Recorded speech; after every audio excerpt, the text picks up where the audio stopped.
Right, so we're still in this serverless area, and we've looked at one service, the Lambda service, although our Lambdas didn't really do a whole lot other than console logging, I think. Now, in terms of where you should be with regard to the labs, if I go into this lab here, I'm expecting everybody to have worked their way through the first couple of sections of this lab anyway, up to and including around here, right? Lambda to DynamoDB, even though we haven't looked at DynamoDB in detail yet, you can still work through that lab. And you could have done the CloudWatch section as well. You may not have been able to do the exercise, and you certainly wouldn't have been able to work at this section here. So that's the working assumption that I'm working from. So I need to complete this set of slides here and also this set of slides. There aren't a lot in this second set. There's about maybe 10 or 15 or so. And then you will be able to, once I've completed this set of slides, you will be able to work on this lab, although you could still start working on this lab prior to that. Again, for the same reason as before, the labs are very prescriptive. So you can do the work even though you may not be 100% clear as to what exactly you're working on, but it's still beneficial. And when you've got both of these labs completed, then you will begin with on the first assignment. So I'll give more details on the assignment next week. It's too early, really, yet to start talking about it. So let's go back to this set of slides here. And where we finished off on was we started to look at our second serverless service, which is DynamoDB. So if I fast forward to that,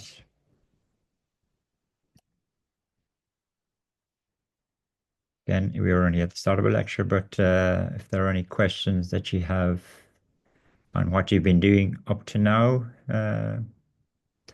my ears are open, as they say.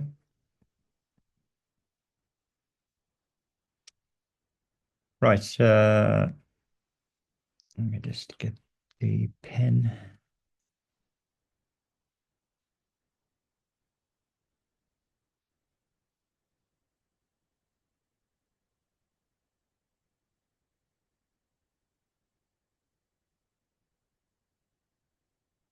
So I did start talking about DynamoDB the last day to you, and it's a non-relational NoSQL database. Although it has a number of characteristics that distinguish it from other NoSQL databases. The most common one that you would be familiar with is MongoDB.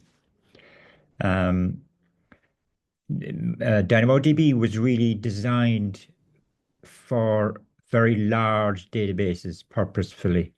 And we'll see that in a couple of slides, actually.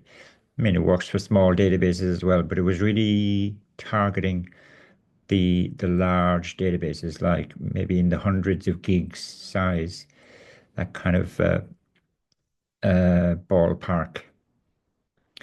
And we also mentioned that as in passing, that for free, if you like, it's not for free really, but it happens automatically.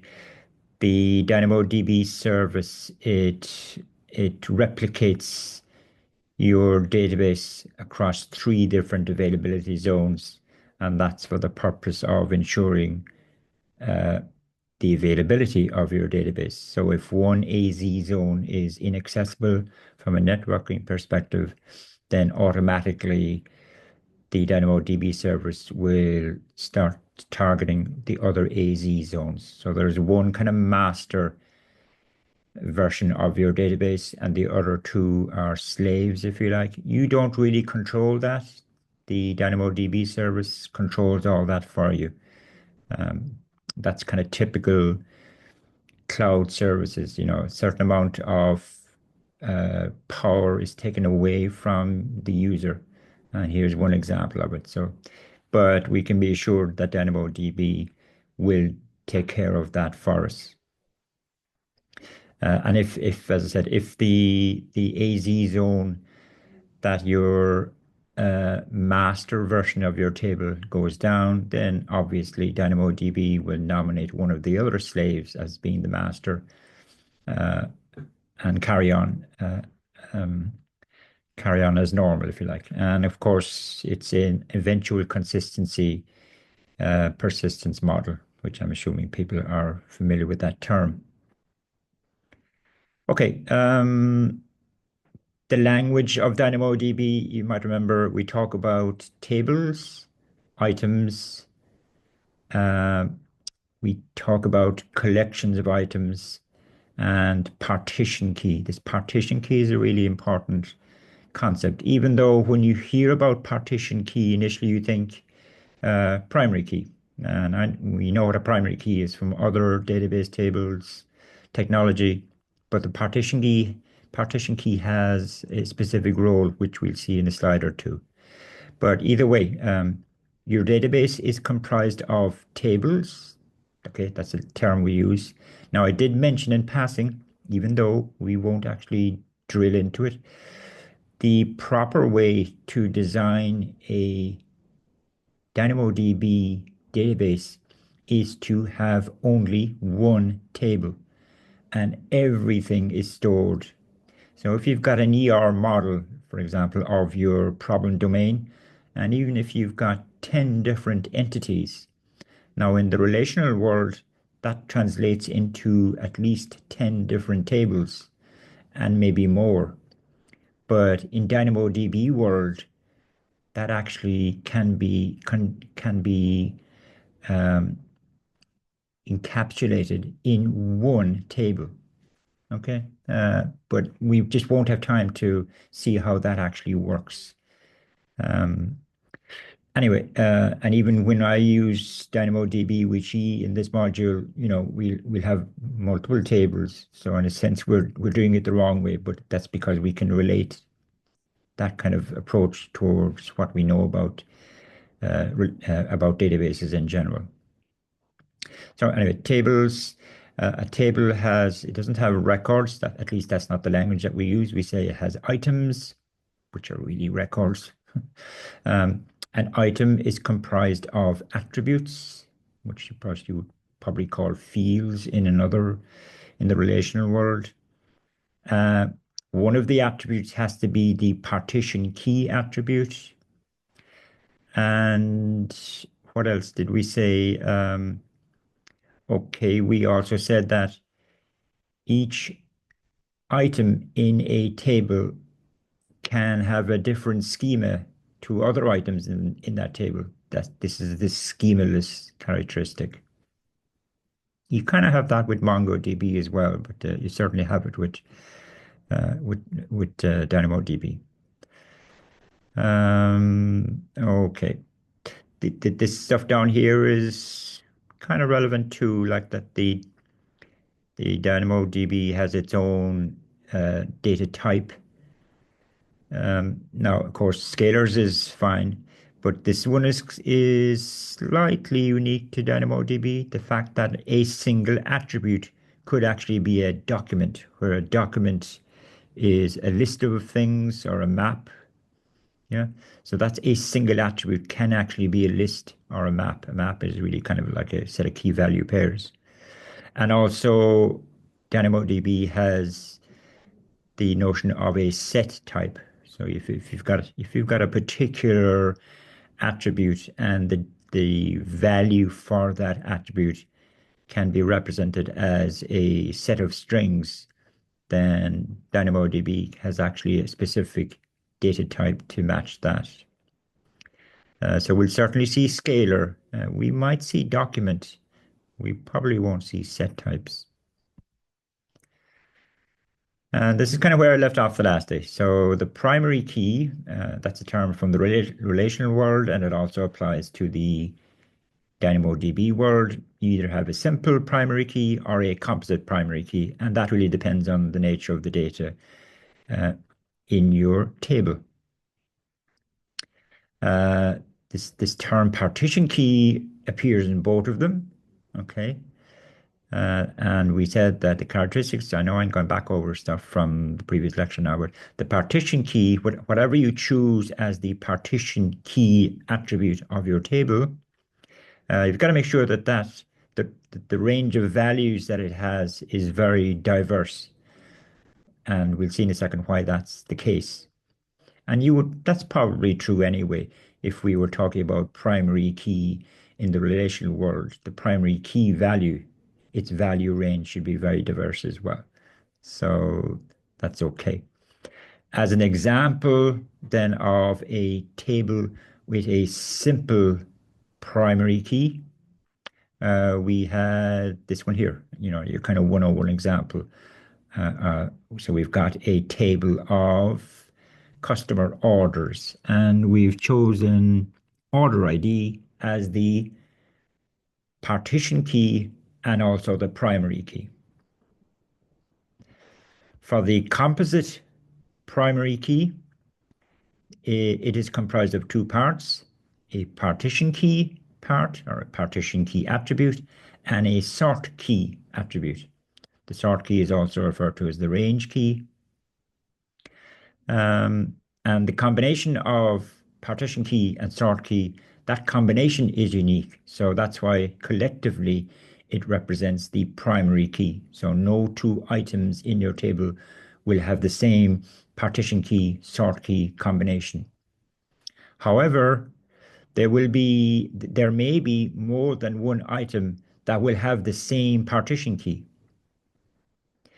And in fact, that occurs as a natural consequence, right? So you'll have a number of items with the same partition key value, but of course they have different sort keys, so the combination makes them unique. The set of items whose partition key is the same, we refer to that as a collection in DynamoDB speak. And I'm talking about collections down here. Okay, so an item collection is a collection of items that have the same partition key, but different sort keys. And we're also, an example of that is, again, if we use the same data source or customer orders, we're now deciding to store customer orders using a composite primary key, where the partition key is customer number and the sort key is order ID. And clearly a customer will have more than one order. And so what I just said about a number of items having the same partition key, that applies here. Yeah. I also said to you the last day that whether we should, for this particular data source, customer orders, whether we should use this model, composite primary key, or simple primary key, it goes down to a decision as to what is the nature of the type of read operations that your application is going to be performing against this table. If your application is only ever going to need to read an order based on just the order ID, then you would choose this approach. However, if you have the case, as well as that, if you have the case where you will want to be able to retrieve all of the orders for a particular customer, then you should take this approach. And of course, this composite primary key will also work if you want to just read a specific order. Although in the case of this design, if you want to read a specific order, you must know the order ID and the customer ID.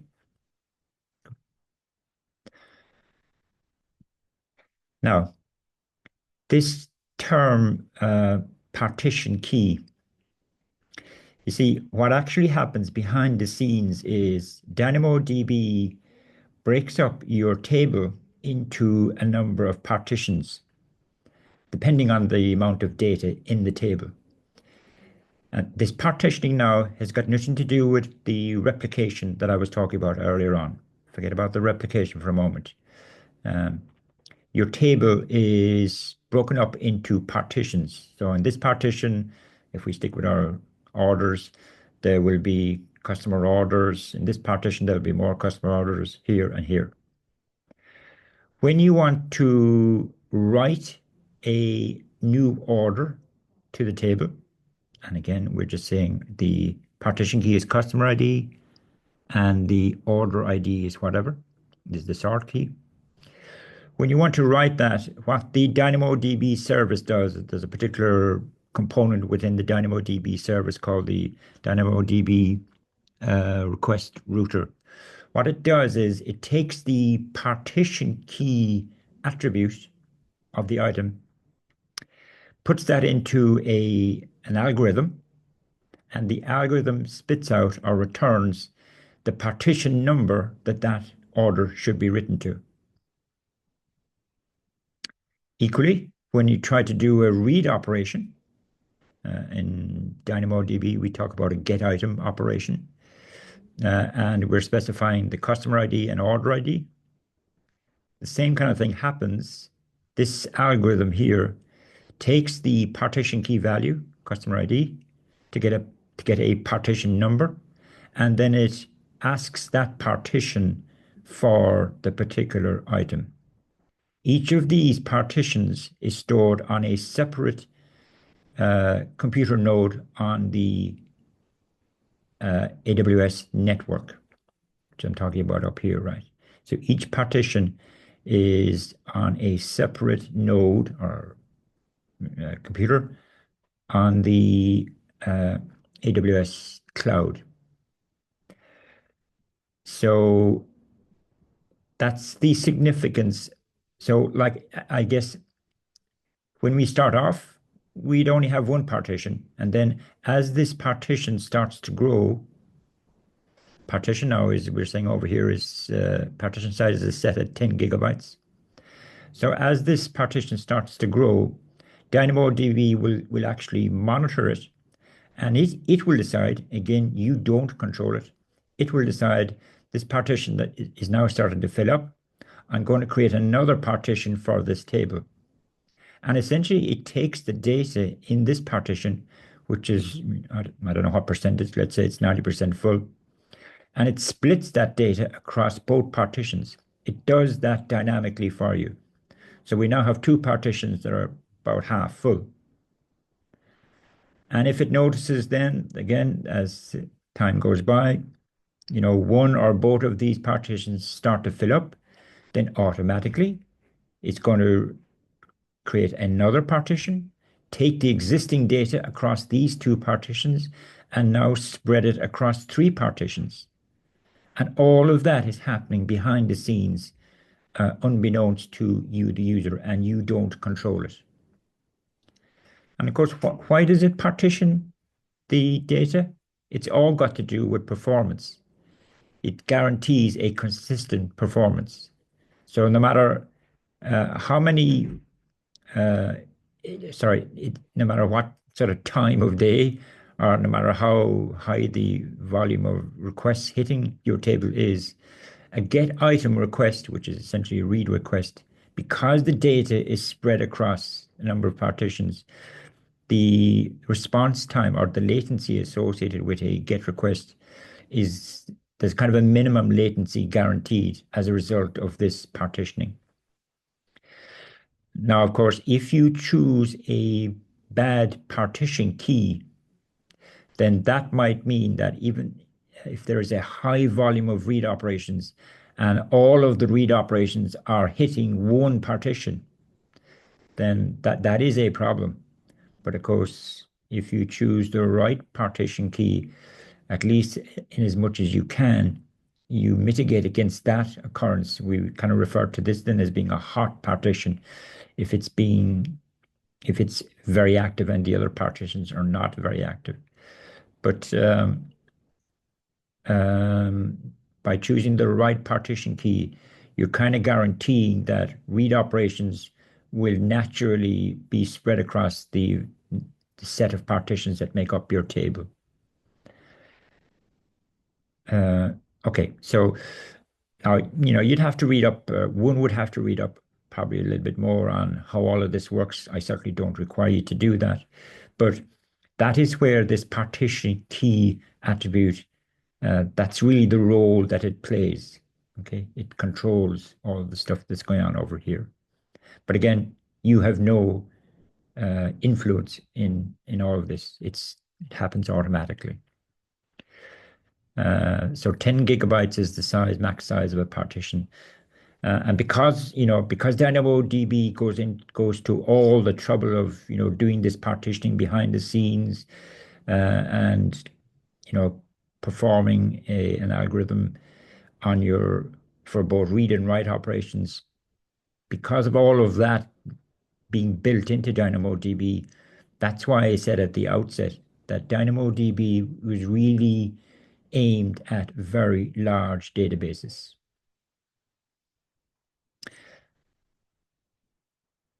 Right. Anyway, back to our world where we want to know, how do we create a DynamoDB table from a CDK perspective? And we do deal at the table level. We don't create a DynamoDB database and then create a table within that database.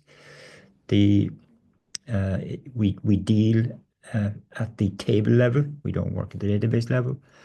And so, if you've walked through the part of the lab that I was talking about there at the beginning, you've already seen this kind of stuff, but we'll just fly through it anyway. So creating a table is as simple as this, right? So table is a CDK L2 construct. Same story, probably getting tired of it at this stage. Scope, what stack do you want to associate it with, an identifier. And these are just some of the configuration attributes. There are others that you have the ability to set. So clearly we have to tell DynamoDB what's the partition key, what's the name of the partition key attribute, and what type is it. I wouldn't worry about the first one here. I think that's the default anyway. The removal policy, that relates to when do you want the table to be destroyed. Now, because we are really only ever working in development mode, then by setting the removal policy to destroy, that means whenever the stack associated with this table is destroyed, then the table is automatically destroyed. You certainly wouldn't have the destroy as the removal policy for a table in a production environment, because in a production environment, you may actually want to destroy a stack and recreate it, but you want the table to remain because you don't want to lose all the data, obviously. And the next parameter, table name, I think that's just, and again, another name that you give to the table as it appears in the DynamoDB management console. So that's just for our purpose, really. So that's as simple as that. The only thing you need to tell, or you need to kind of declare at deployment time, is what is the partition key attribute. You notice here now I'm not saying anything about the schema for the items because it's schemaless, but it does need to know, you do need to tell it about the partition key. And because I'm not specifying any sort key here, then implicitly this table has a simple primary key. And I'm showing you down here then is what you see in the management console when you create a table. So that's pretty straightforward. Every AWS service has an API interface. When we were talking about the Lambda service, it also has an API interface. That's what allows us to trigger a Lambda by sending a request to the Lambda service, because the Lambda service also has a web API interface. Similarly, DynamoDB has a web API interface, and that web API interface has an accompanying SDK. And it's the SDK that we use to communicate with the DynamoDB service. We don't fortunately, have to send raw requests across the network.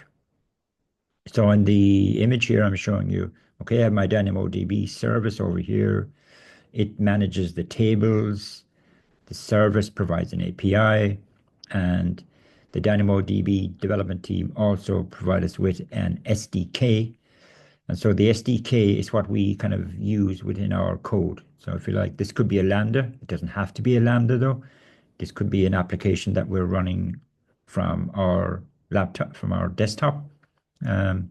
Just as long as we have included the DynamoDB SDK in our set of dependencies, then we can talk to the DynamoDB service. But if you like, this is my code, whether it's a Lambda or a local application. The SDK is just part of the code base. So the communication here is in-memory communication. The communication here is across the network. The SDK provides 3 classes that we can use from within our code, and I'm mentioning them here. Now, the only ones that we use, the one that we mainly use is what's called the DynamoDB document client class. Internally, that uses the DynamoDB client, and we won't be using this one at all. So when eventually what we will do, and again, you've done it already in the lab, if you've worked your way through the lab, within our Lambdas, we create instances of the DynamoDB document client and the DynamoDB client. And that's what allows us to send, essentially kind of read and write and query requests to the DynamoDB service for the purpose of manipulating our table. All I'm showing you down here is that turns out that the SDK, the DynamoDB SDK, because it's so large, it's actually split across a number of libraries in the Node world anyway. So there's a number of these libraries that make up the SDK.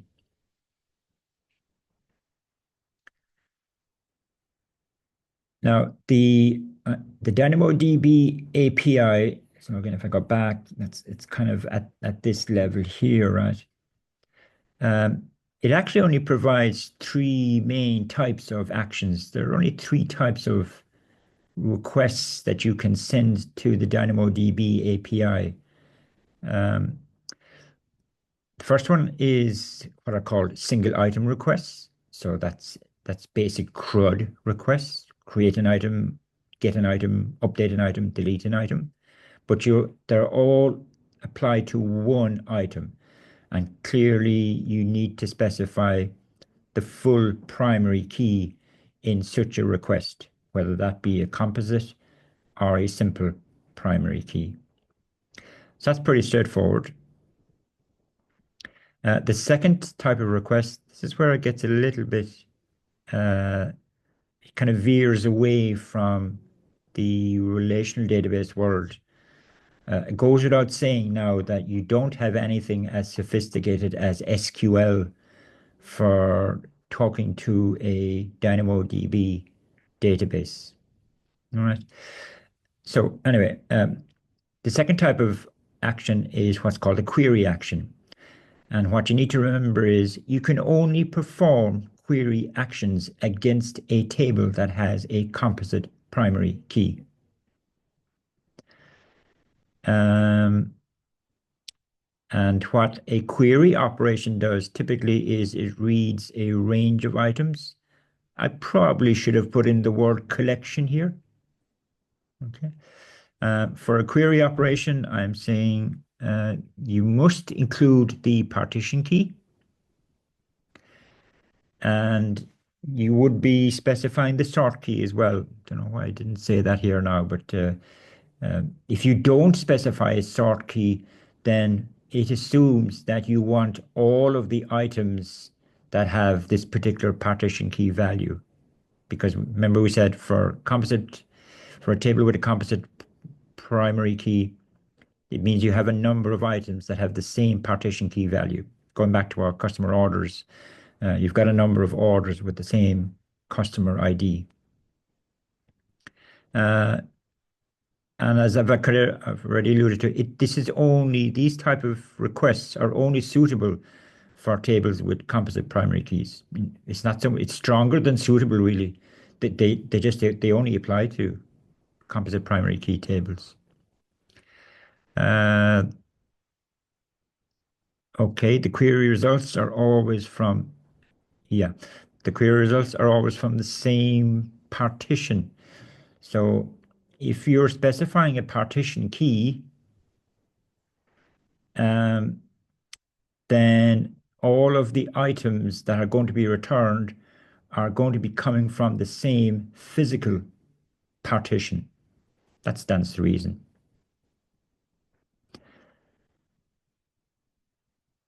Okay, so that's query for now, but we need to come back and see some examples of this. The third type of operation is the least efficient type of operation, and it's called a scan. And for a scan operation, they actually need to work across all of the partitions. So if the DynamoDB API receives a scan request, then it doesn't bother doing the hashing of the partition key to work out a partition number. A scan request is going to be sent from the DynamoDB service to each of the nodes that has a partition for that particular table. Now, clearly, I didn't mention it at the time, but if I just go back to this, these partitions are going to be running on different computers, and each of them is going to have a part of the DynamoDB service installed on it, because essentially the DynamoDB router is going to talk to the DynamoDB installation on the partitions, and the DynamoDB installation that's running on here, that's what actually gets the particular item or items that are being requested, whether they be same for write operations. Okay, so that's scans anyway. So we try and avoid scans. It reads a range of items, but it searches across. Yeah, okay, I've already made that point. Here's some sample code where we're using the SDK to send a read request to DynamoDB. So obviously we're going via the API, but we work at the SDK level. And again, you will have seen this code in the lab if you've worked your way through it, but just to fly down through it, you can see here I'm importing DynamoDB client, which was one of the classes available to us. I'm also importing DynamoDB document client. And here this is kind of my initialization. We're assuming now this is code from a Lambda. This is not CDK stack code. This is a Lambda instance. And here's the initialization code where we're essentially creating a connection to the DynamoDB service. Note we're not specifying any table here. We're just creating a connection we're creating a connection to DynamoDB. And the way it works is you first of all have to create an instance of the DynamoDB client. That's kind of a low-level client. And then you create an instance of the DynamoDB document client using the DynamoDB client within it. Okay. The DynamoDB document client, it just makes life a lot easier for us to communicate with the DynamoDB service. It's kind of a higher level of abstraction than the DynamoDB client. The document client is a higher level of abstraction. Once we have a reference then to a DynamoDB document client, then how do we actually send requests to it? That's what you see down here. Now, this is the first time we've used any of the SDKs Here we're using the DynamoDB SDK. Later on in this module, we'll use the SDK associated with some other services. And what you'll notice, and this was a purposeful decision made by the AWS team, what you'll notice is that the programming model is almost identical for all of the SDKs that are available to us. So that's just, relieves the workload on us, the developers. We don't have to learn a different programming model for whatever service we're working on. And so, okay, this is the first time we've seen an SDK in operation or using an SDK. But as I said, further down the line in this module, you'll see this kind of pattern. And that's what it is really. It's a pattern of programming modeling. You'll see that it's the same for all of them.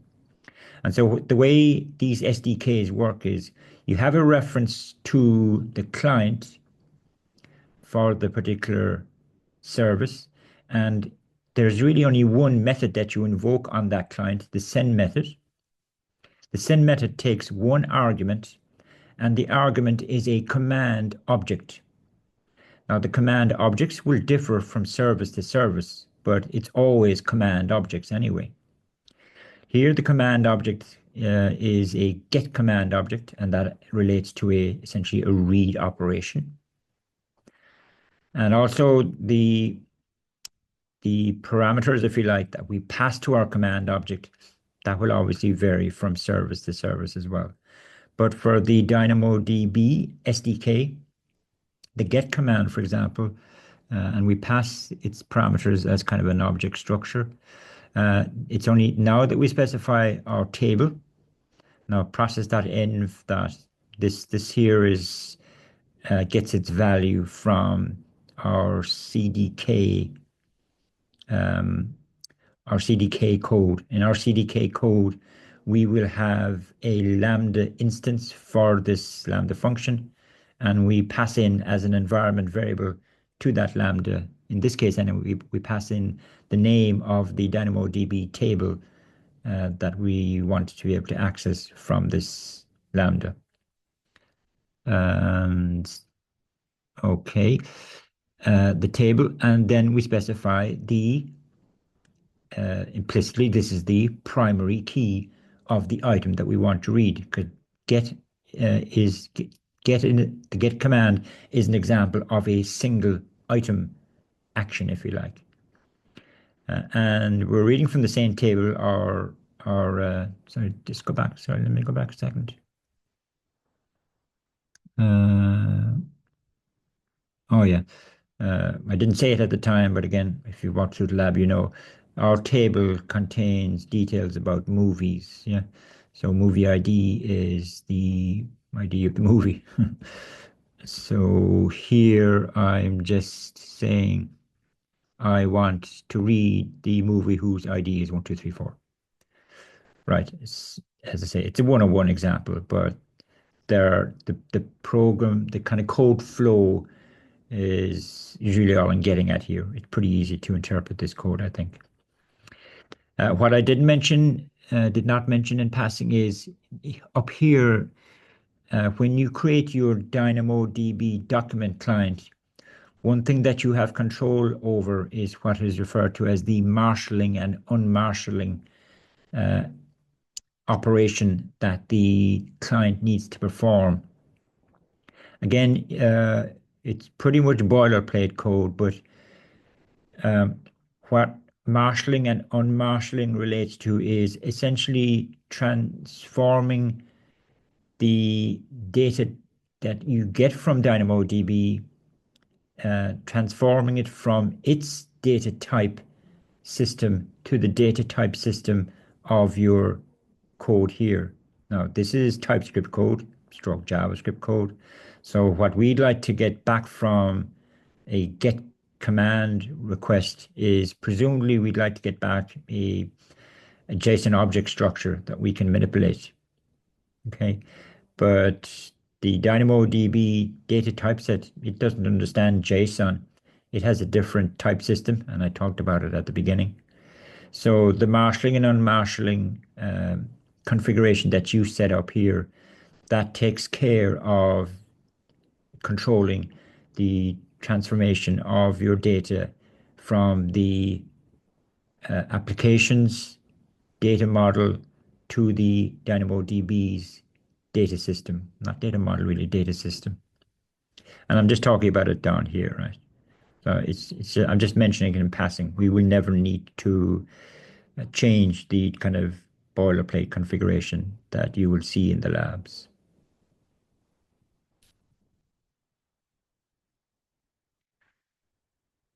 So I said there were three types of actions or operations that you can carry out on a DynamoDB table: a single item action, query action, or a scan action. In the previous slide, you've just seen an example of a single item action. It was a read request. A write request, which we call a put item action in DynamoDB speak, is pretty straightforward. A delete is pretty straightforward. And an update is pretty straightforward as well. Moving on to query actions. Again, just to remind ourselves, query actions can only really be performed on tables that have composite primary keys. So query requests, I'm saying here, they return items based on the partition key value that you specify, and you have to specify an exact partition key value. So the only kind of operator that you can use when specifying the partition key is the equals operator. And optionally, you can also specify the sort key part of the primary key that you are querying. However, with the sort key part, you've got a number of operators that are available to you. So you can say that I'm looking for an item with a partition key of 1, 2, 3, 4 and a sort key of exactly A, B, C, D or whatever. Okay, in other words, you can use the equals operator. If you use the equals operator, then clearly the combination of partition key and sort key will only pick out one item in the collection of items. You can also use the less than or equal to, greater than or equal to, between. So all of these operators here you can use on a sort key in a query request, of course, assuming that the sort key is a numeric field, because clearly these things only make sense for numeric values. So you can say, I want all orders where the customer number is exactly whatever, and the order number is less than some value, if that makes sense. Okay, now in our case, if you go back through the slides, our order numbers were not numeric values, they were kind of alphanumeric, so none of this would apply. But where the sort key is a numeric value, and there is some kind of meaning to that numeric value. Mary, maybe it just increments from 1, 2, 3 onwards, then less than, and all of these other operations are sensible, but you actually have that power anyway. And clearly, when you're specifying a sort key value using these operators, then presumably you will get back more than one item in the response back from the query, i.e. you'll get back a collection. A collection doesn't have to mean all of the items with the same partition key.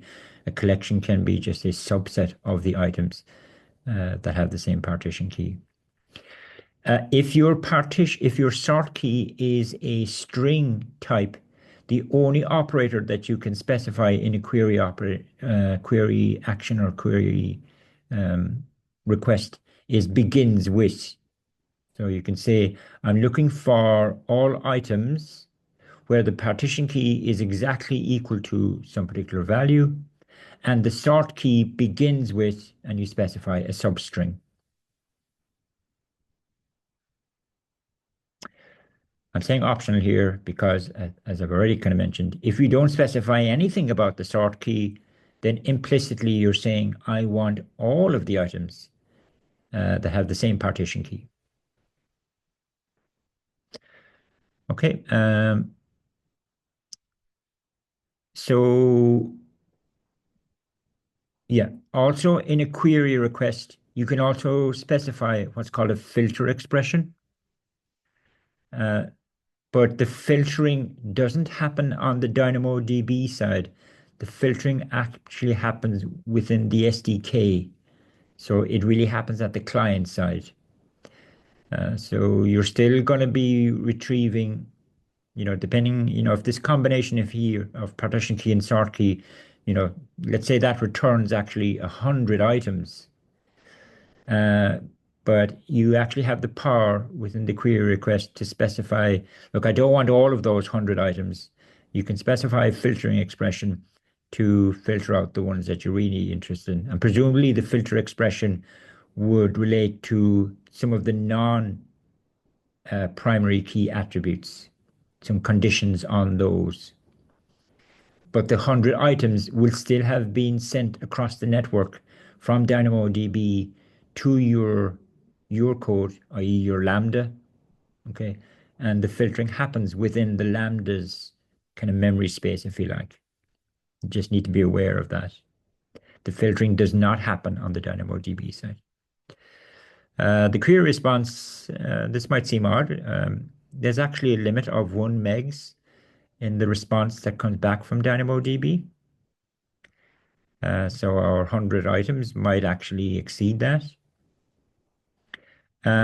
If you know that the response to your original query is going to exceed that 1 megabyte size limit, you can specify a limit in your query request. So the limit might be, look, I'm only interested in the first 10 items in the 100 items that you found matching this query request. Okay. Uh, I think that limit is actually carried out on oh yeah, it is. The limit is performed on the DynamoDB side. So if we did say we only want the top 10 or top 20, then it's only 20 items from the 100 that it found are sent from DynamoDB back to your Lambda code. Uh, it also supports pagination. Again, that would apply if the 1 megabyte. If we go back to our 100 items and we really do want to actually process all of the 100 items, then you can, in your query request, you can specify pagination. So DynamoDB, let's say, would send the first 20 items and then the next 20 and then the next 20. Yeah. So you have some power, all right, to a degree. Okay. This is kind of reinforcing, probably don't need this slide, but I'm just reinforcing the point that query actions, the only attributes that you can control in a query request are the partition key and the sort key. You have to specify the exact value of the partition key. You can't say I'm only interested in customers whose customer ID begins with ABC. Can't do that. You have to specify the exact partition key, but you do have some conditional control over the value of the sort key that you're interested in. All of the other non-key attributes, you can't do any querying on the basis of those. So it's not nearly as powerful as SQL.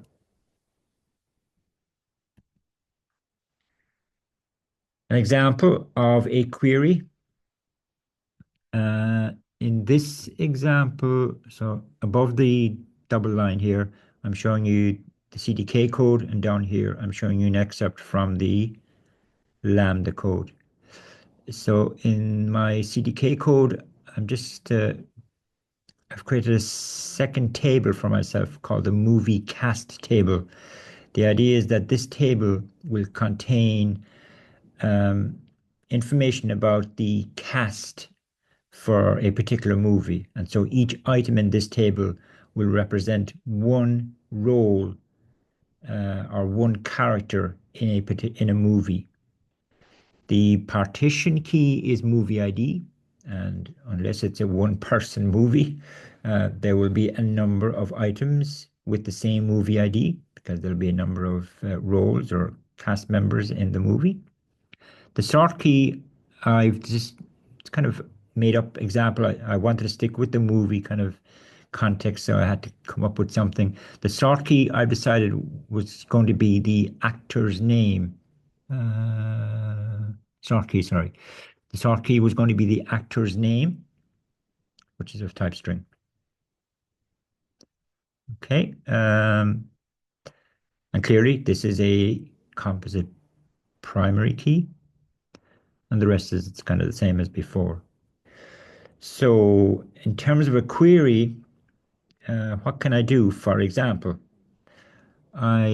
supposing I want to retrieve all items for a particular movie where the actor's name begins with, let's say, Bob or whatever. Yeah. Here's how we're coded. Again, we're using our DynamoDB document client. Our DynamoDB document client. We're invoking the send method. In this case, the command is a query command. The table. So in this case, we have to set what's called the key condition kind of parameter, I guess, and where we actually write it as an expression, compound kind of expression, if you like, with an AND operation in between them. So I'm saying the movie ID, which is the partition key, has to be equal to, this is just a placeholder. The placeholder :M gets its value from down here. So it's movies whose ID is 1, 2, 3, 4. And this is how we express the begins with condition in TypeScript anyway. Okay. So there's a method. Well, it's kind of a method. We invoke it as if it's a method. Begins with uh,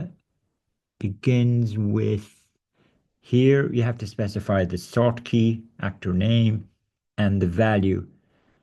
And the value again is taken from down here. So I'm querying all actors in movie 1, 2, 3, 4, where the actor's name, as opposed to the role that they're playing in the movie, the actor's name begins with Bob. Okay, so look, it's just an example, but there are some other, there's no filtering being specified here. You know, you could have, because the sort key is a string, then the only option I can use here is either begins with, or I could use the equals operator. And clearly, if I use the equals operator, then I have to specify the full actor's name, which means I should only get either one or no item in the response.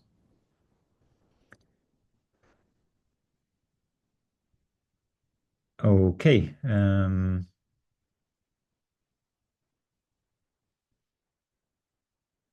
Let's just go over to VS Code.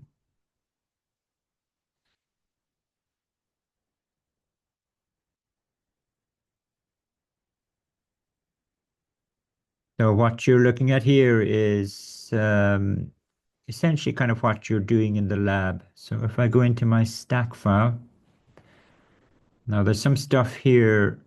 Well, look, I'll just go down through it. I have my movies table, which we saw. I have my movie cast table, which I've just been showing you. I can skip over this because we haven't got to that yet. This is our custom resource for seeding our two tables. We can skip over that. I've got some lambdas. I've got a lambda that will allow me to get a particular movie based on the movie ID from my movie table. I've got another lambda that Oh, sorry, no, that's just generating a URL for that Lambda, the Lambda up here. So I can trigger it from Postman.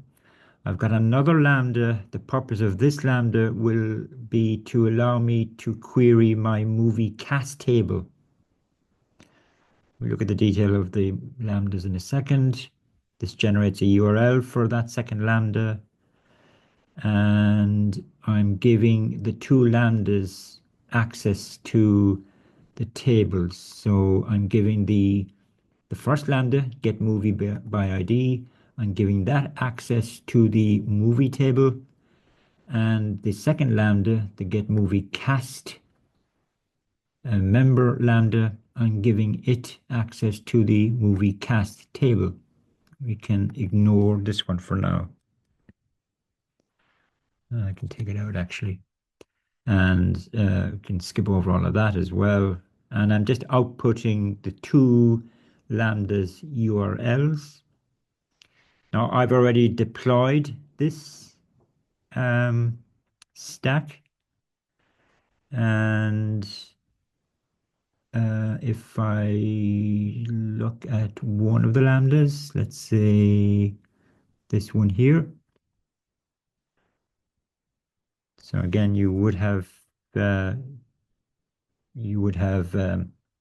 seen this Lambda from the lab, but let's see. I know this Lambda is going to be talking to DynamoDB, so that's why I'm importing these guys. And this is really kind of we saw an excerpt from this in the slides, so I don't really need to go down through it. The only thing I could mention is here, when I want to invoke or trigger this Lambda via its URL, I do need to pass a movie ID, and the only way I can do that using a function URL is to pass it as a query string.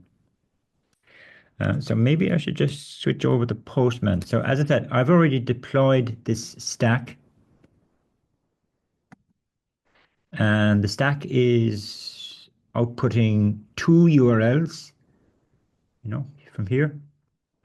And is it here? It's not actually, no. Oh yeah, there it is there, look. So here are the two URLs that it's giving me, sorry. And so I went over to Postman.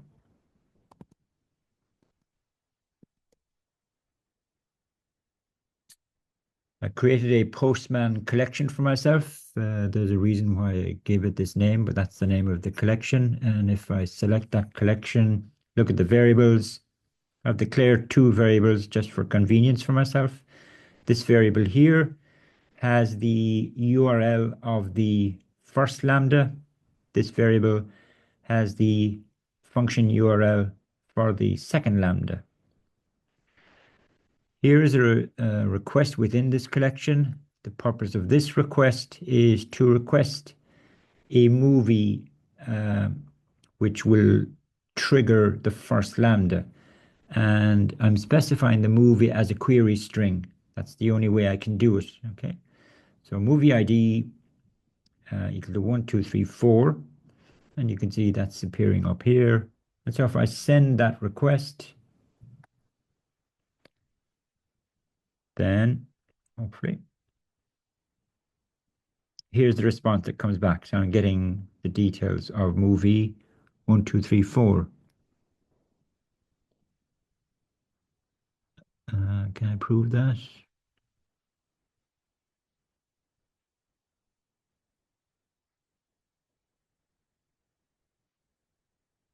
Where's movie ID?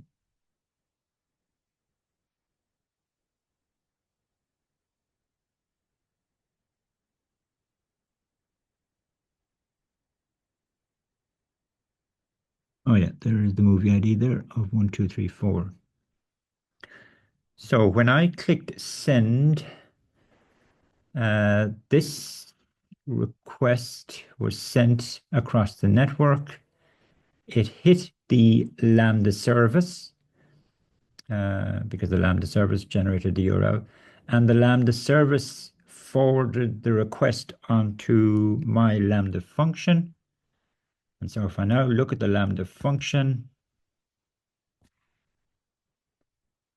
which is this one here, then one of the things I need to do is I need to get access to the movie ID that was passed to me. It was passed as a query string parameter at the HTTP level. Now, fortunately, what the Lambda service does is it puts all those, puts query string parameters, it actually puts them into the event object that's passed to my Lambda function. Yeah, this one here. And so that's what I'm doing here. Um, well, first of all, I'm accessing the query string property within event. This query string, that will be an object because there may be more than one query string parameter. So it'll be an object, a set of key value pairs where the keys are the keys of my query string and the values are the values in the query string. So this is an object. And all I'm doing here is I'm just first of all checking to make sure that there was a query string included, because if I invoked it without this, then I should get back some sort of an error. Yeah. It's telling me exactly. Missing event, missing movie ID. Hopefully that came from my code. Go back to the code. Uh, Essentially, what this line of code is doing is checking to make sure that there was a query string, that it wasn't null, and it has to convert the value of the movie ID to a numeric value because the 1, 2, 3, 4 that I passed to it would be a string. So that's all that's going on over here. It's accessing the movie ID within the query string and it's calling parse int on it. So at the end of this line of code, movie ID should have a numeric value in it representing the movie's ID. Here I'm just checking to see, well, does it have a value or is it null? If it's null, then return the error back to my Lambda or back to Postman, sorry. And that's what we saw there a moment ago. Otherwise, it just carries on. And here's where we start talking to DynamoDB. And I've already kind of explained that code to you. And eventually, okay, I do check to make sure that DynamoDB did get an item from the table. Again, if I go back to here and I say I want movie 9999, which doesn't exist.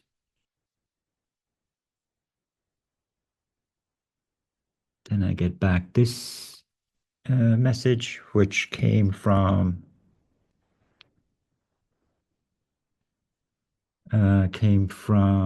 here. Otherwise, it just carries on. I'm now at a stage where I actually have a movie from DynamoDB and I extract the item from the object that was returned by the send method up here. I did console log, sorry, no, sorry. Yeah, I console logged the actual object, I suppose, that was returned back to me here. And you can check that yourselves as to what's in it. There's a lot of information in there, but within this object, there's a property called item, singular, because it's a get command, there can only be one item in the response. If it was a query command, then the property would be called items, plural. And so I'm extracting the item, the movie, from the collection. And this is kind of an arbitrary object that I'm setting up here. But this body object is what I've eventually returned back with a 200 status. and I do need to stringify the I do need to stringify the object that I want to return back. So that's all fine, right?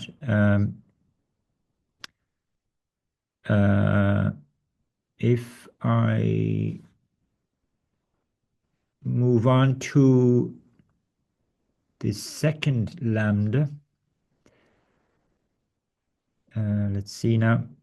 So the second lambda is the one that accesses the movie cast table. Now, I've designed the lambda so that the user can request all of the cast for a movie, or they can request all of the cast members of a movie where the actor's name begins with a certain substring. The third option is they can request all cast members from a movie where the role name begins with a certain substring, or the character name begins with a certain substring.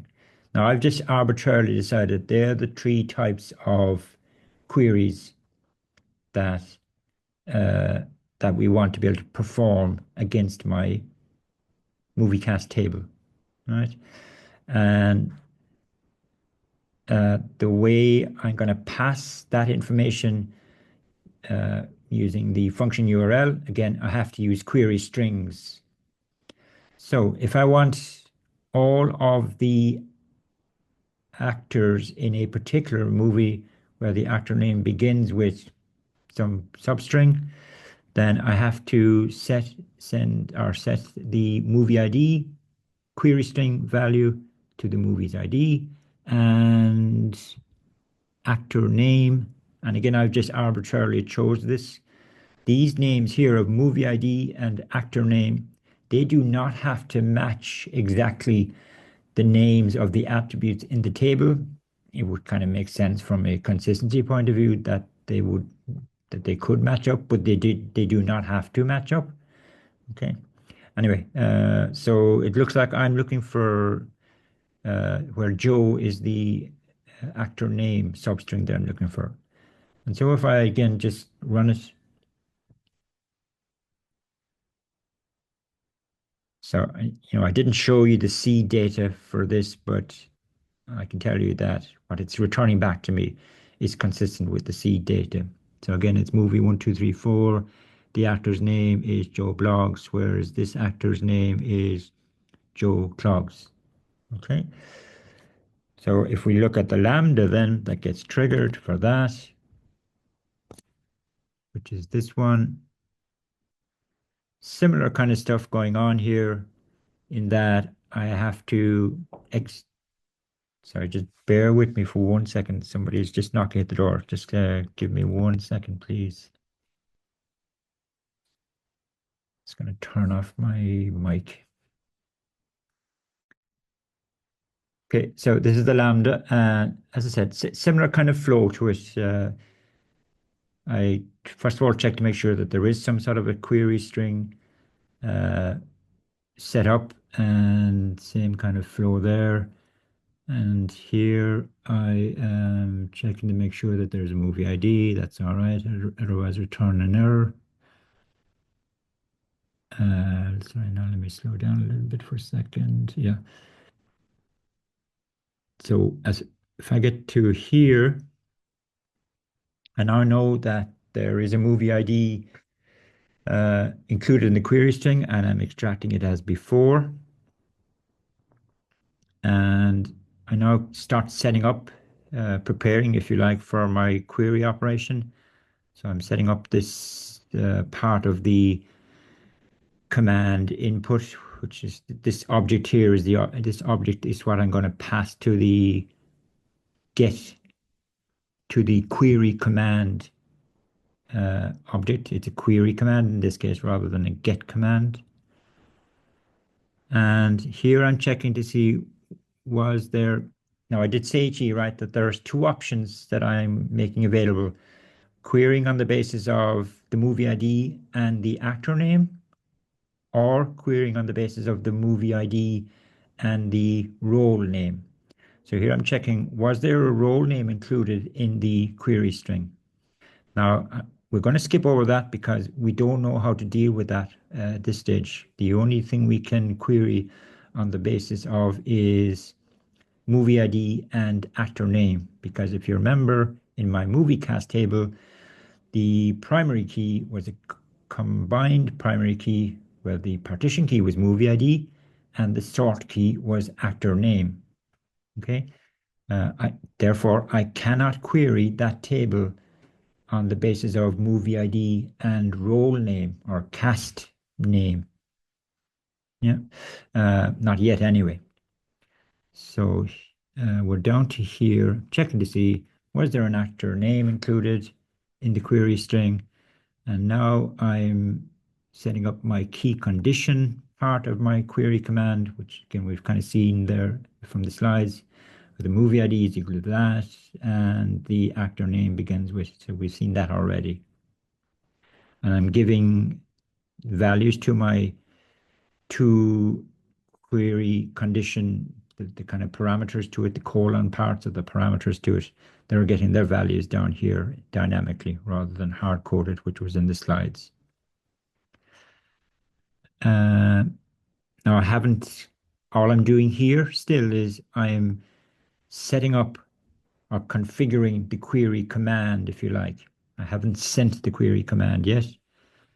The final else here, the final else here applies when the request only contained a movie ID. It did not contain a actor name kind of condition or actor name query string. And so that's why my key condition here is movie ID equals that and nothing else. I'm only querying the table, giving it a movie ID. So that should return all of the cast members for this particular movie. Finally, I send my query command and hopefully get back the right results, passing it the query command input. This thing here is what I've been kind of setting up here and here and here. Okay, so this Lambda is a lot more involved because it's dealing with a number of different kind of cases, if you like. And after that, then it's kind of similar to before, except for the fact that the object that I'm getting back here from the query, that's going to contain uh, a set of items, not one item, which is why you can see here I'm accessing the items property within this. If I change that to item singular, then I'm getting a TypeScript compiler error because TypeScript knows the structure of this object. And it knows it does not have a property called item. It only has a property called items. And if we poked around the DynamoDB libraries that we've included, then we could find the structure of that guy. Going to undo that. Could I do it up here? Let's see.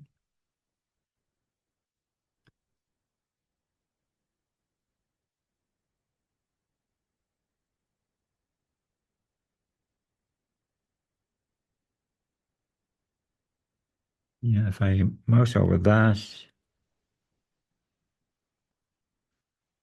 now we've been thrown into a TypeScript declaration file that comes with the DynamoDB SDK, and it's showing us here's the omit. Remember the omit utility type. So we'd have to spend a bit of time actually working around these TypeScript declaration files to get the structure of this query command input object. And I don't think you really need to do that, but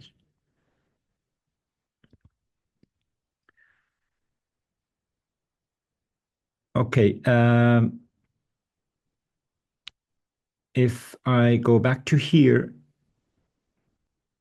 for just a moment, and just to show you one or two other things, more kind of high level issues now. Let's move away from that low level kind of Lambda code, but these lines here, um, the Lambdas clearly need permission to be able to talk to DynamoDB. And if you remember when I was talking about the Lambda service and talking about Lambda functions, we said that each Lambda function has an execution role associated with it. And the execution role controls what services a Lambda function can interact with. Clearly, the Lambdas in this sample application need to interact with the DynamoDB service. And as a nice convenience, the CDK framework, by virtue of this single line of code, gives my Lambda, in this case, which one? The get movie by ID Lambda, it gives it read permission on the movie table. Yeah, the movie table. If I go over to the management console, go to the Lambda service,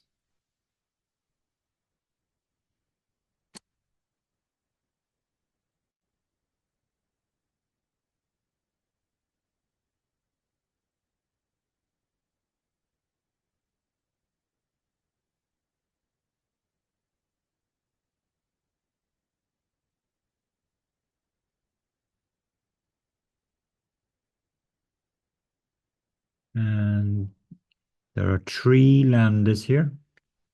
And based on the names, this looks like the one that's getting movie by ID. This looks like the one that's interacting with the movie cast table. Why is there a third Lambda here?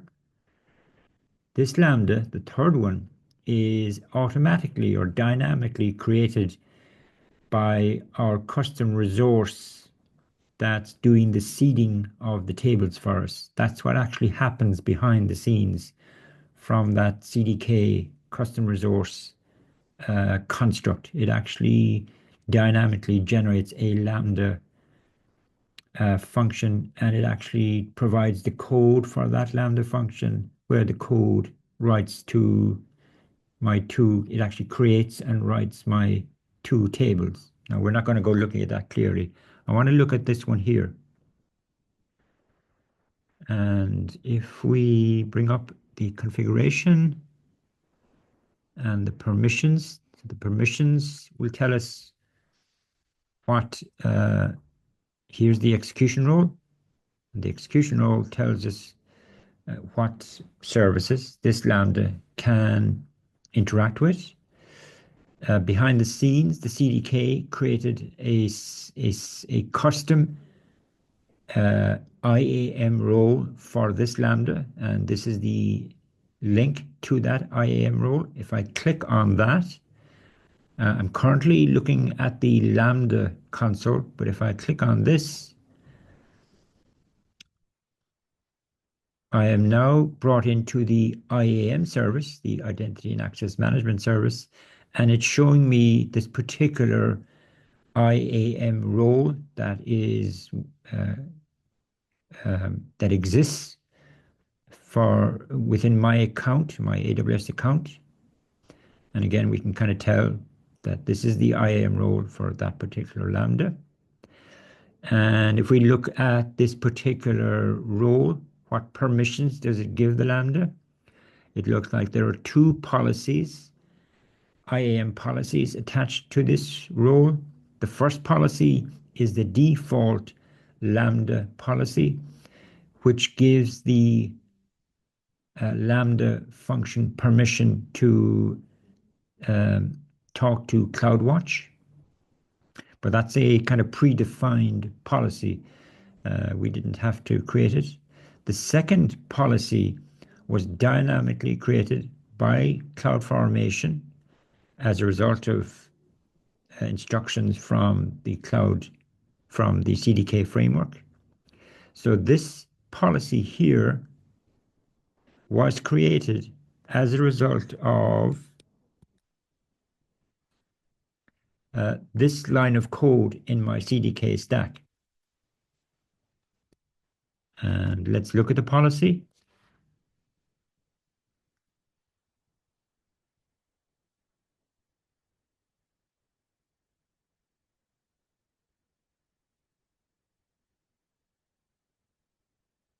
And uh, again, those of you that have done some work on AWS in the past, you will know that IAM policies are always written in JSON.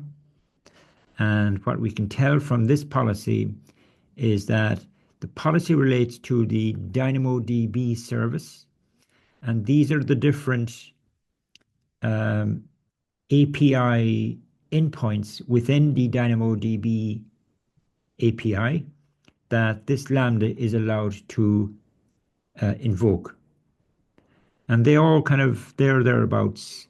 It's actually got, it looks like that my Lambda has got slightly more permission than it needs, because all my Lambda needs to do is to be able to get an item from the movies table.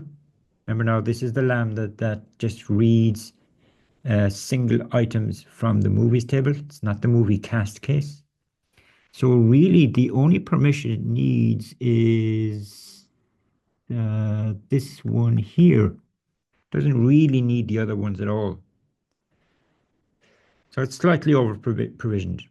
But the point I'm trying to get at is one single line of code in my CDK stack created a custom policy for my Lambda function. It attached that policy to the custom role that was created for my Lambda, and it attached that role to the Lambda function. All of that happened behind the scenes as a result of one line of code in my CDK stack.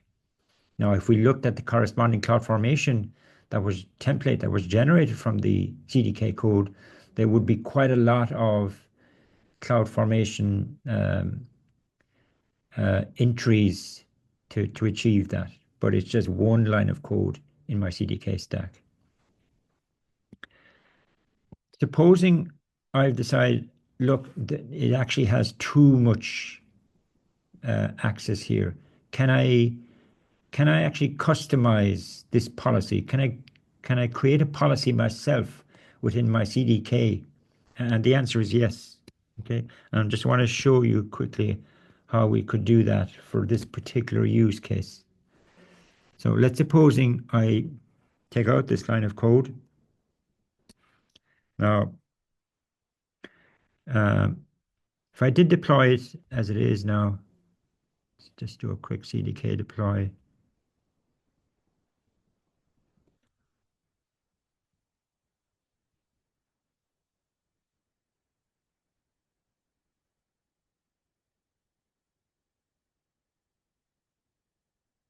And while that's working its way, if I go back to here and just get rid of all of this stuff.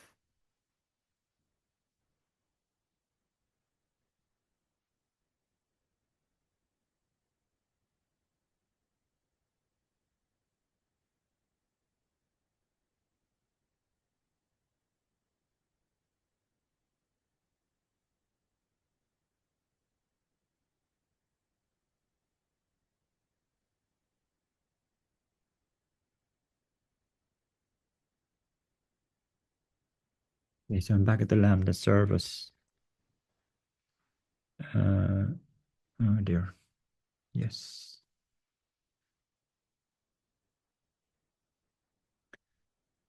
So I've just taken out that single line of code.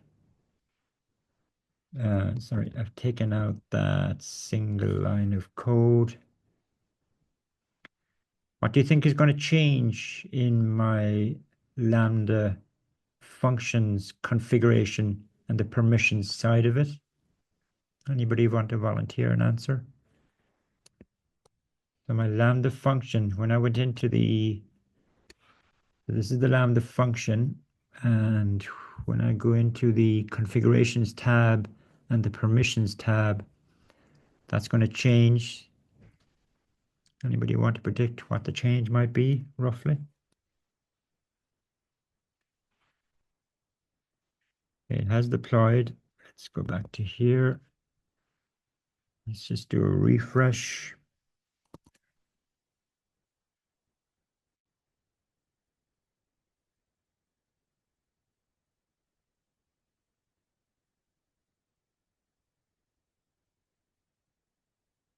And let's go back into configuration, permissions.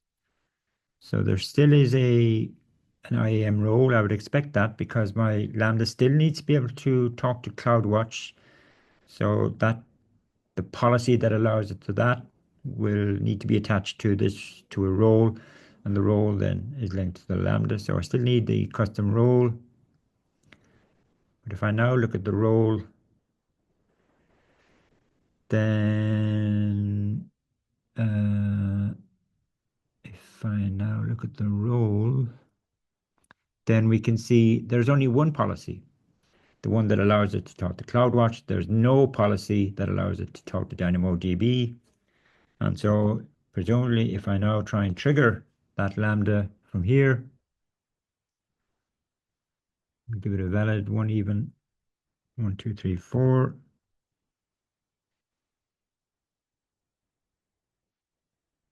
And send.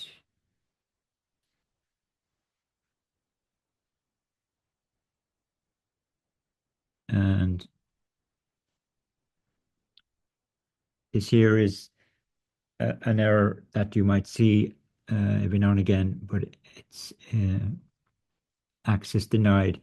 The access denied in this case relates to DynamoDB, but you can get this access denied if a Lambda is trying to talk to some other service and equally doesn't have the permissions to do that.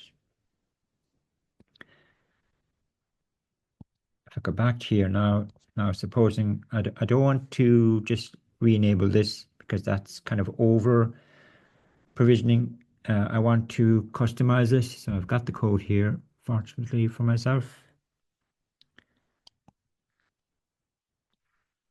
So if I just enable this code,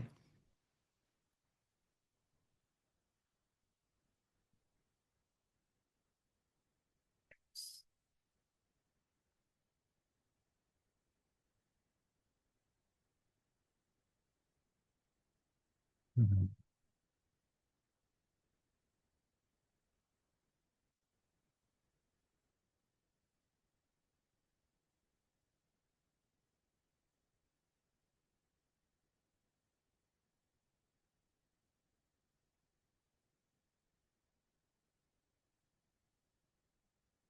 So what I'm showing you here is how you can create your own IAM policy. You can see here what I'm doing. I'm creating my own policy. And, you know, these policies, again, I'm assuming people have some familiarity with IAM from before. So the policy is talking about allowing a certain action, and the action relates to a particular resource. I can specify the actual table that the action relates to. And here I have the only action I have is the get item action. I've left these other ones here because I actually just took those directly from the default policy, custom policy that was generated when I had that single line of code enabled, that that generated the policy for me. But here I'm creating the policy myself, and so this policy is only allowing one action. It's only allowing one action, this one here. I'm creating my IAM role and I'm sorry, my IAM policy, and I'm attaching that to, I'm adding it to the role. Sorry, adding it to the policy. Is that the way to express this? Add to role policy. Yeah, okay, that's just a method that's available to us from the CDK for this particular Lambda. Okay, so let's do our CDK deploy again.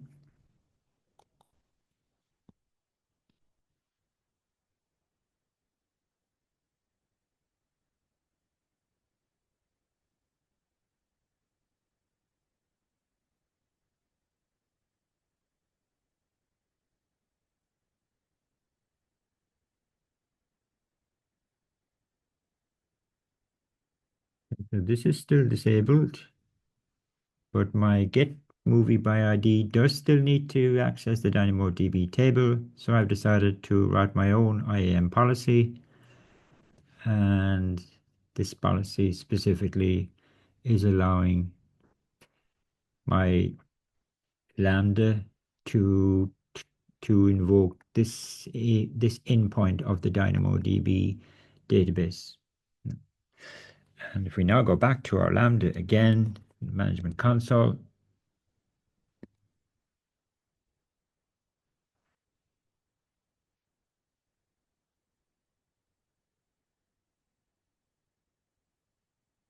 and do the same as before, which is close that off.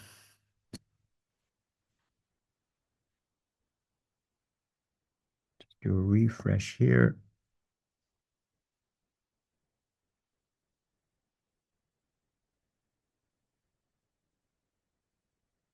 Select permissions, execution role.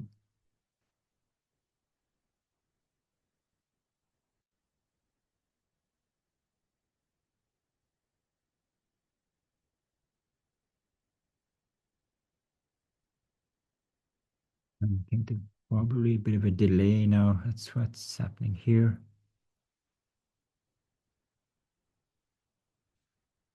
Oh no, sorry, here we go. Okay.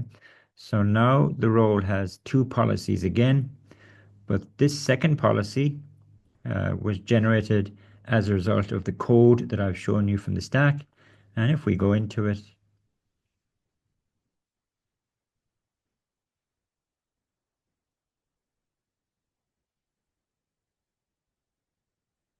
and the policy now just says to allow this particular action. Yeah, so it's far more restricted policy. Hopefully at the end of all of this, it still works. So let's try and trigger it.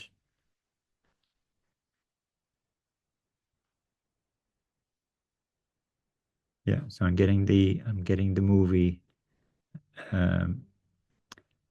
So the Lambda is working again, but it's security. It's a more secure Lambda. Let's just say it's not over provisioned. Right, back to my slides.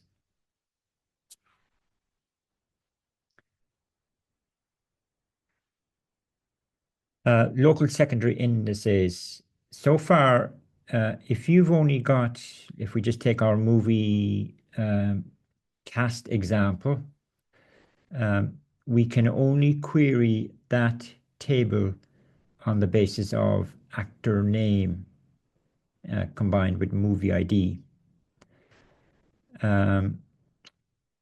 But supposing we want to query it on the basis of movie ID plus some other attribute, where that other attribute also has, when its value is combined with movie ID, it also would suffice or would work as a composite primary key. Right.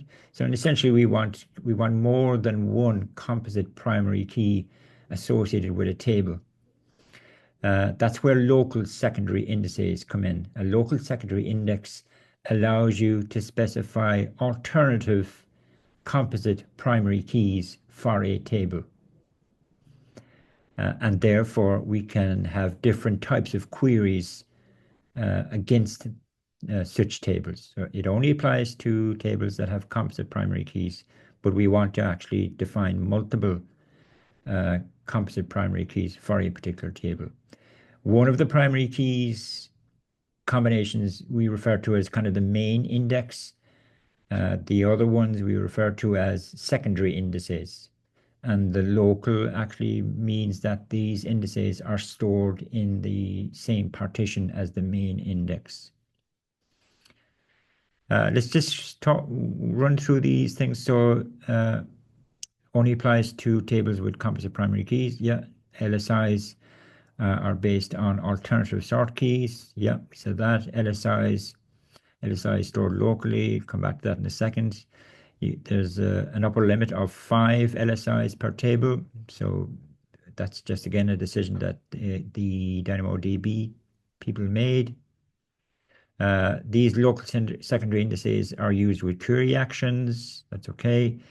The attribute chosen for an LSI sort key must be a scalar. That kind of makes sense. That's the same applies to your main kind of composite primary key.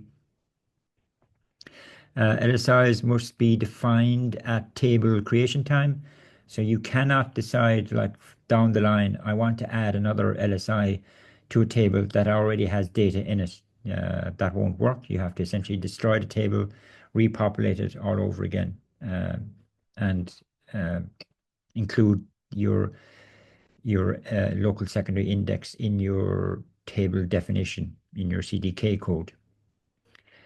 Each LSI entry is a projection. Now, if I'm going to try and draw this over here, right? So let's supposing this is a single partition, okay? And there may be other partitions within this table. So I'll put P here for partition. The way it actually works is what's stored in a partition is the main index. So I'll go M there, MX for main index, and also each local secondary index. I don't like that now. Sorry, just give me 1 second.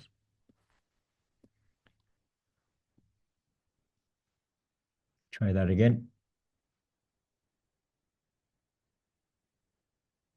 So we have the main index. So in this main index will be, each item. Each item that's stored on this particular partition. For every local secondary index, okay, this is one of my local secondary indices, and there may be more. The local secondary index is a projection of the main index. Sometimes the projection is such that the local secondary index contains everything that's in the main index. When I say this is an index here, it's not just sort of a set of references to the items. The items aren't somewhere else on this partition. The items are actually in this part of the partition. So you can imagine you have your various items here. Yeah. If you want your local secondary, a local secondary index is we're saying it's a projection of the main index. That's what I'm saying down here. And what you declare when you're declaring the local secondary index is what attributes from the main index do you want to have included in the local secondary index? And you can potentially include all attributes from the main index, which means that the local secondary index has the exact same set of items as the main index. It has all of the data that's in the main index. And every LSI potentially can have all of the data that's from the main index. That's why a partition size is set at 10 gigabytes, because if a partition has, let's say, 4 local secondary indices, then you potentially have 4 plus the main index, 5 copies of each item in each index. Alternatively, if you know that in a local secondary index there's only a subset of the attributes that you're interested in that you want to have stored down here, then your local secondary index will be smaller than the main index because it doesn't have all of the attributes of each item. But the point I want to try and get across is that in the LSI, you might think that an LSI, that the entries in it just have references back to the matching item in the main index. That's not the way it works. It actually makes a copy of the item in the local secondary index, and that the attributes in that copy are controlled by what we call the projection setting that you have, or the projection configuration that you have specified uh, when you declared the local secondary index. Again, that's kind of what's happening behind the scenes. A table, and that's what I'm kind of saying down here. A table now has a primary or main index, and optionally it has multiple LSIs. Um, there's also something called a global secondary index, which we won't cover and we don't need to look at them. To give you an example, and I took this straight out of the DynamoDB online documentation. So supposing we've got a table here that's, let's say it contains discussion threads for some sort of social media application. And in particular, this social media application is for people that are interested in the AWS platform. How boring. So, so each item on this table relates to one discussion thread about a particular topic for a particular AWS service. Yeah. So it looks like there's this thread here, or this item relates to the S3 service. The sort key is some sort of subject, let's say, within related to that service. So it might be, I don't know, bucket policies, let's say. And there are some other attributes as well. So the combination of service name in this case is the partition key. The combination of service name and subject, that combination is unique, and so that's our composite primary key for this table. Interestingly, we have a non-key attribute called last. What's it called? Last posting date. Okay. Now, just by the way, DynamoDB does not support dates natively within its data set. So we're just storing date here as a string, right? And so it's just going to be year, month, day format. So on the basis of this table, the only way I can query this is by specifying, I can get all of the threads related to a particular service, or I can get all of the, sorry, did I say, well, yeah, threads or items, or I can get all of the items related to a particular service where, let's say, the subject of the thread begins with some sort of substring. And that's it. Supposing, though, I want to be able to query it on the basis of I want all of the items for a particular service that were posted where the last posting was done in a particular year. If I want to make those kind of queries from my Lambda, then I need to declare a second local secondary index for this table, which looks like this. So now my combined, or my composite primary key again um, has service name as the partition key, but the sort key is the last published date. Yeah.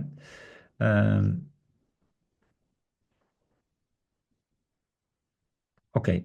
In the case, yeah, in the case of my movie cast table, if I go back to my code,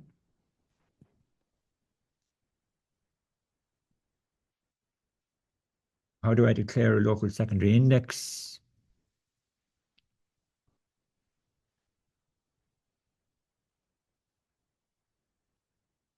Here's my movie cast. And here's my local secondary index. And I'm saying that the alternative sort key is going to be role name, whereas in the main index, the sort key was the actor's name. They both happen to be strings, completely coincidental. They don't have to be that. Also, we give each LSI a name. That is going to be significant because when we do query operations, we now need to tell DynamoDB which index should it use to perform the query operation. Should it use the main index or should it use one of the LSIs? And okay, so that's going to create. Now I cannot go CDK deploy. Well, sorry, I can't because I've already deployed it with the LSI. But if I had added this onto my stack after I had deployed it with this, then I first of all have to destroy the stack and then redeploy it all over again. But that doesn't apply in this case. So I've got my LSI. Um,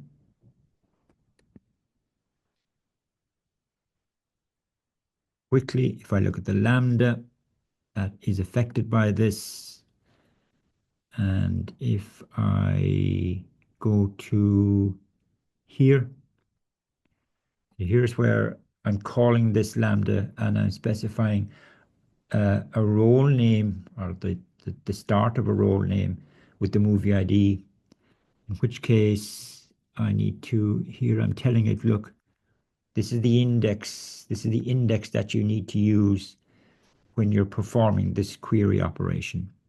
Key condition, in this case, the begins with relates to the role name attribute.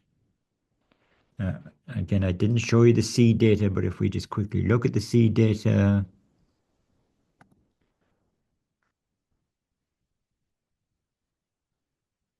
actor name, role name are attributes, obviously, otherwise the whole thing wouldn't work.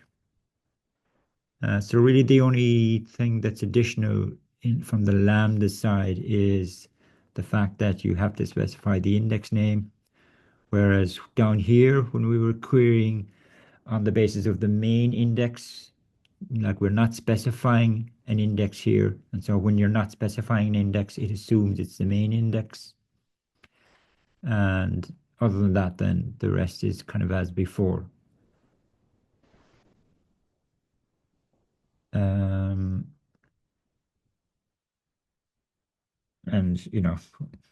does it work? Well, if I go back to here and now I say I want role name instead, and I know from my seed data, if I go back to the seed data, I just gave the role names, sorry, seed data.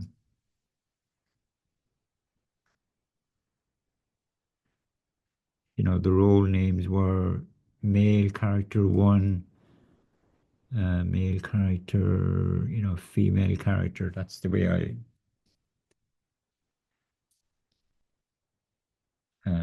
I named them just for convenience. So if I say now I'm looking for, in movie 1, 2, 3, 4, I'm looking for each role name that begins with female and go.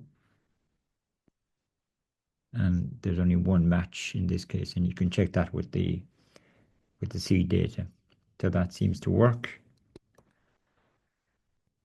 Right, out of time almost, which means if I go back to here and go back to the lab, this lab,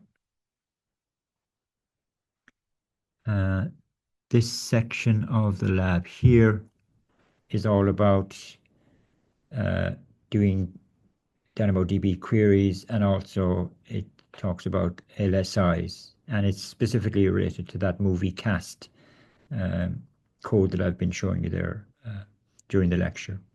So you need to work your way through this, and there is an exercise at the end of it as well, I think. What's the exercise about? Oh yeah, let's see how you get on with that anyway. Right, so certainly by the end of this week, everybody needs to have completed this lab. Next week, I will talk about